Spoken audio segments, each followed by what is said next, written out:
bang, man. I want to do that, man. Let me bang, bro. I do.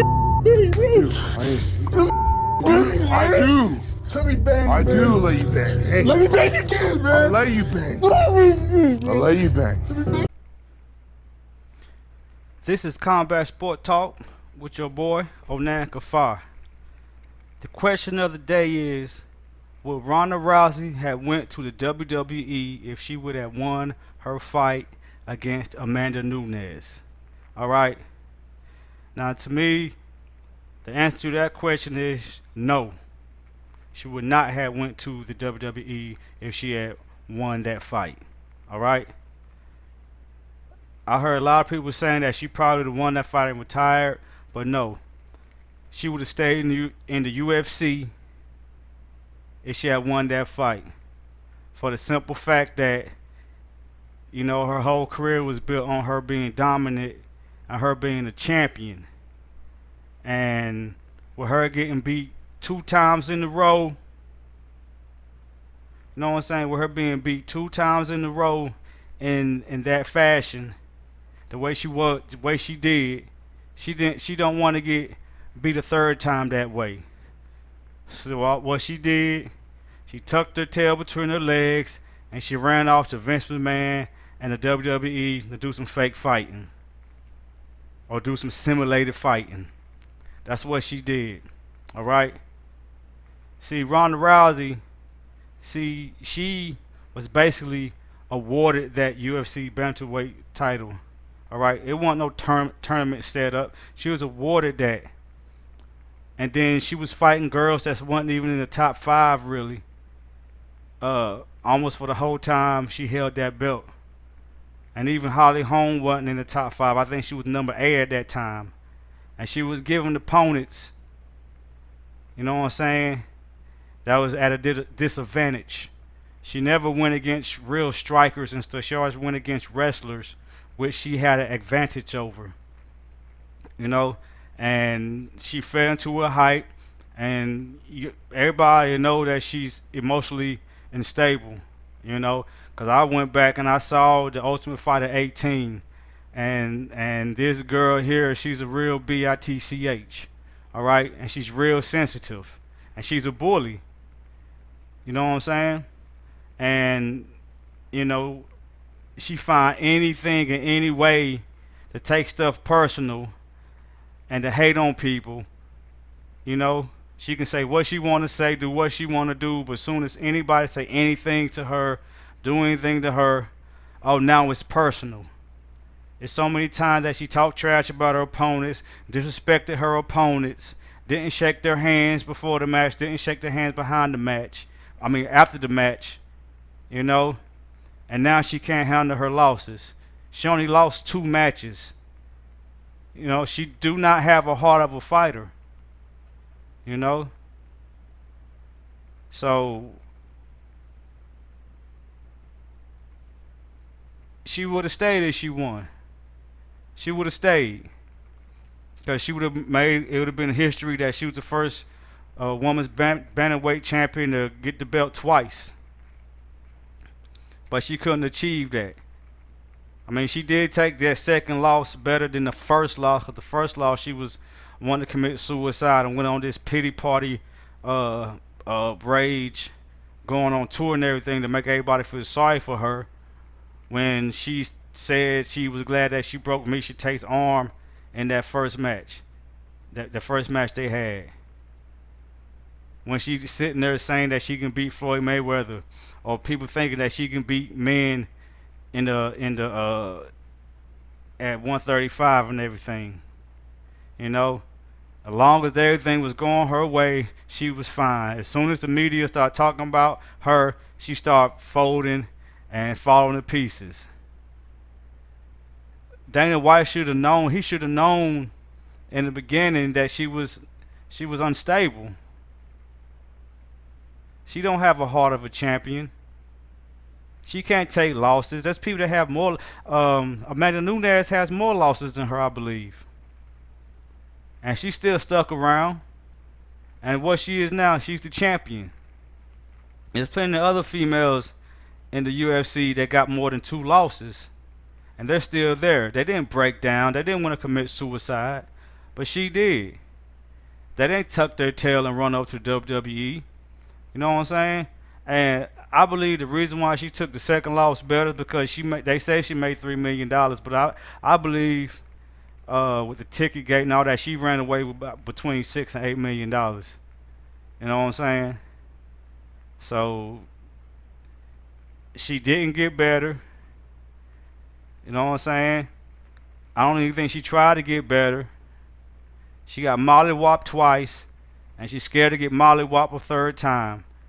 What she should have done is got some warm-up fights. She should have changed her camps and everything and got better with her boxing instead of believing that she was a great boxer, which her form always been ugly.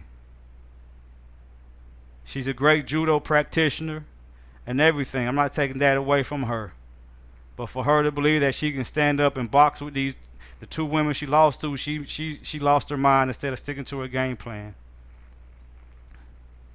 So now she's in the WWE, being displayed as this tough woman.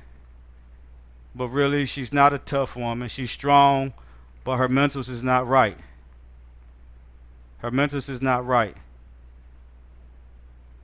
Miesha Tate could have been left after her second loss. You know, she could have been left. But Miesha Tate stuck around and ended up becoming a champion in the UFC. She didn't get awarded the belt. Amanda Nunes didn't get awarded the belt. Holly Holm didn't get awarded the belt. But Ronda Rousey did, just because she was Strikeforce champion, so she got awarded the belt.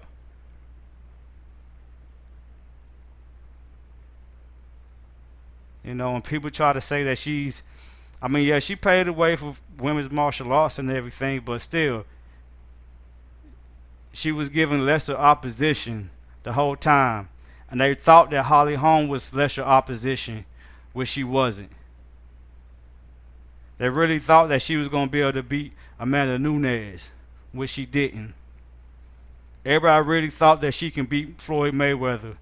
And you see that Floyd Mayweather beat Conor McGregor.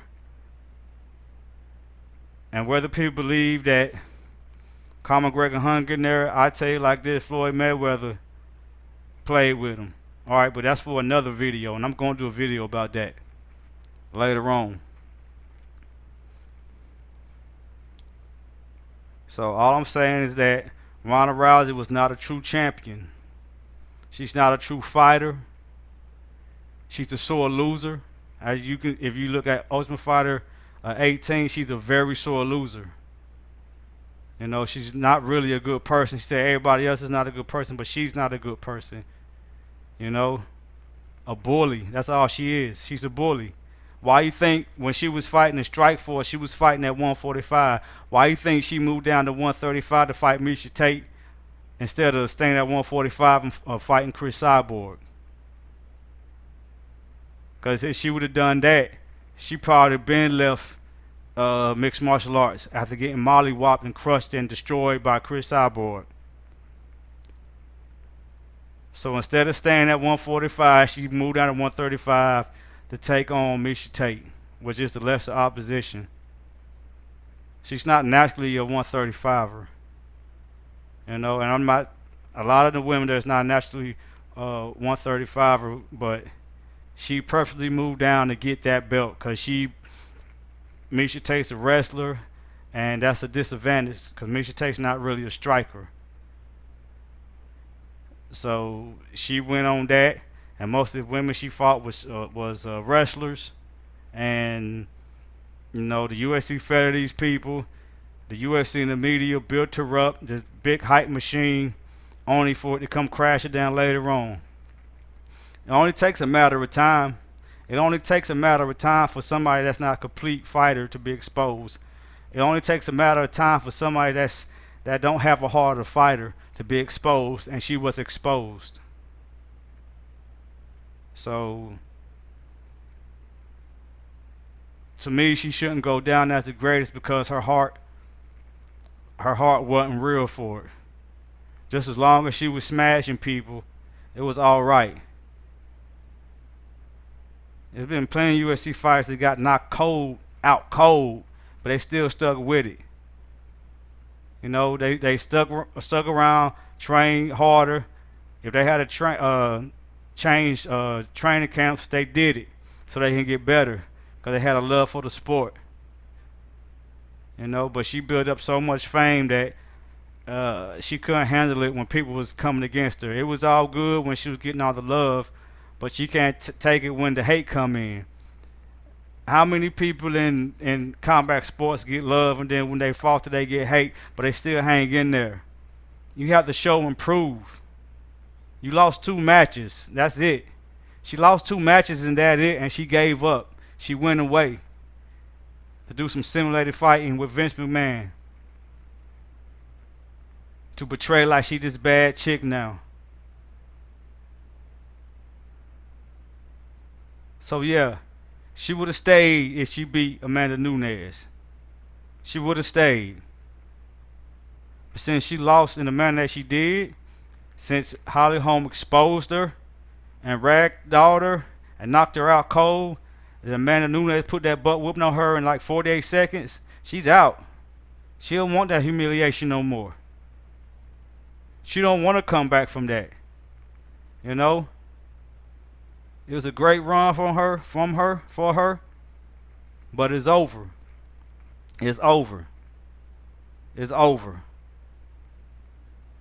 If you don't have the mental capacity to take a loss, you might as well have kept it as a hobby.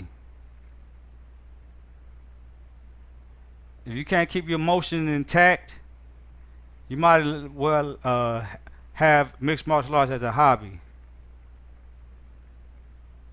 Because now everybody is talking about, oh yeah, we hyped her up, we hyped her up, we hyped her up. Yeah, y'all hyped her up. Y'all hyped her up a whole lot where she started believing it. She started believing the hype. She started believing the hype of what her coach told her, that she was a boxer, which she wasn't. She had absolutely no head movement. She thinks that she can just come forward on the person that know how to strike, which is a no-no. She can't take a punch, because as soon as she take a solid punch, it's all over. She's disoriented.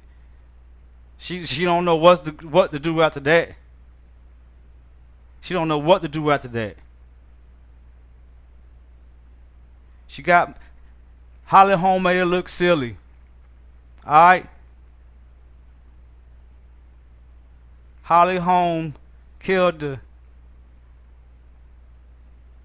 And Amanda Nunes buried her. Holly Holm took her heart.